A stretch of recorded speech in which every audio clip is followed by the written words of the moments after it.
My aunt smiled at me while signing the papers that stole everything my dad worked for, and I didn't even realize it until months later.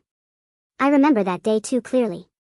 It was after my father's funeral, a blur of condolences, casseroles, and fake sympathy. My Aunt Linda, his older sister, had been overly kind. She hugged me, called me sweetheart, and promised she'd help me handle the estate. I was 23, grieving, and completely clueless about legal stuff. She said she'd take care of everything, and I believed her, because she was family. My dad's will stated that his house and small auto repair shop would go to me. It wasn't much, but it was his life's work. A week later, Aunt Linda said there was a ton of paperwork to sign and that it'd be easier if I let her, temporarily, handle things under her name, just to make the process smoother. I trusted her. She was my aunt, the one who used to sneak me candy when I was a kid. Fast forward 6 months.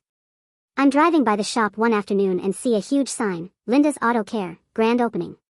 My stomach dropped.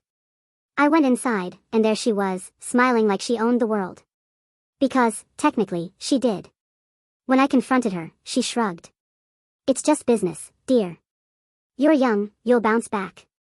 That line burned into my brain like fire. I left before I did something I'd regret.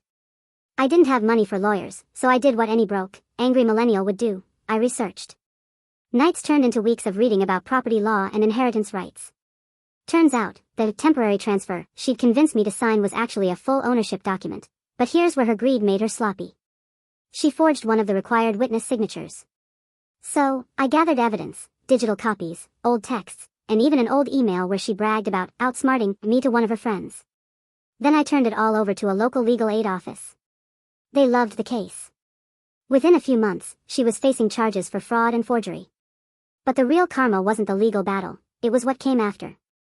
During the court hearings, her business started crumbling. Her mechanic quit after learning the truth. Word spread around town. People started calling her Aunt Scam. The shop shut down before the trial even ended. I got everything back, the shop, the house, and my dad's tools. But I didn't reopen it right away. I needed peace first. So, I turned the place into a small community garage where kids could learn basic car repair for free.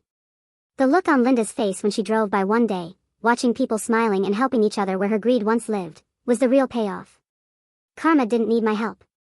It just needed time. If you were in my place, would you have forgiven her, or made her pay even more? Tell me what you do in the comments.